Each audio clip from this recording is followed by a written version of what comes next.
believe that effective psychotherapy doesn't look at the why, but it looks at the how. So tell us more about that. So imagine you come to me with, like, I don't know, I freeze up during exams, or whatever, anything. Um, and you rack your brains to try to find out why. First of all, you may or may not, depending on how deeply buried in your subconscious mind it is, you may never know. And you may know. How does that help? What does that change?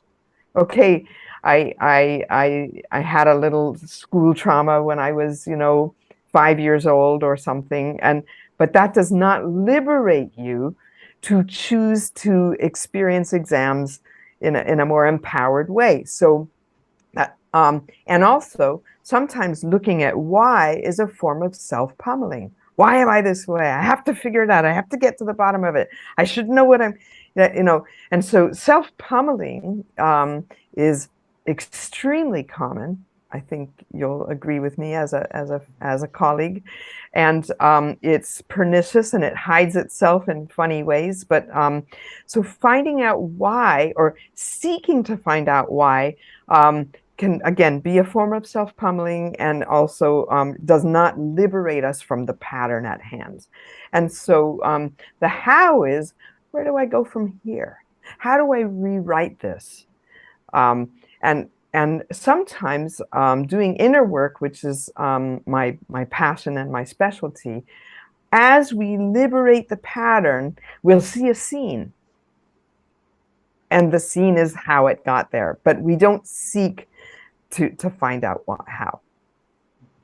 I think that's very different than how people might think of Yeah, psychotherapy, where, and I've heard people who express a lot of fear. They say, well, I don't want to go to therapy because I'm going to find out that somebody did something to me when I was a child. And what's that going to do? Which essentially is validating your approach, which is saying, exactly, that's not what we're aiming at. right.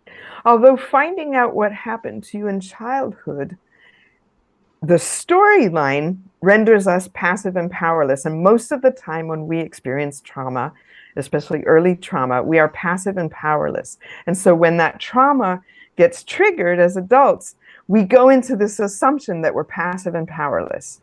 Whereas, on the contrary, if we encounter an early life trauma, disappointment, betrayal, whatever it might be, in therapy, we want to veer away from the storyline and down into the heart, to the feelings, because that's where the wounding is.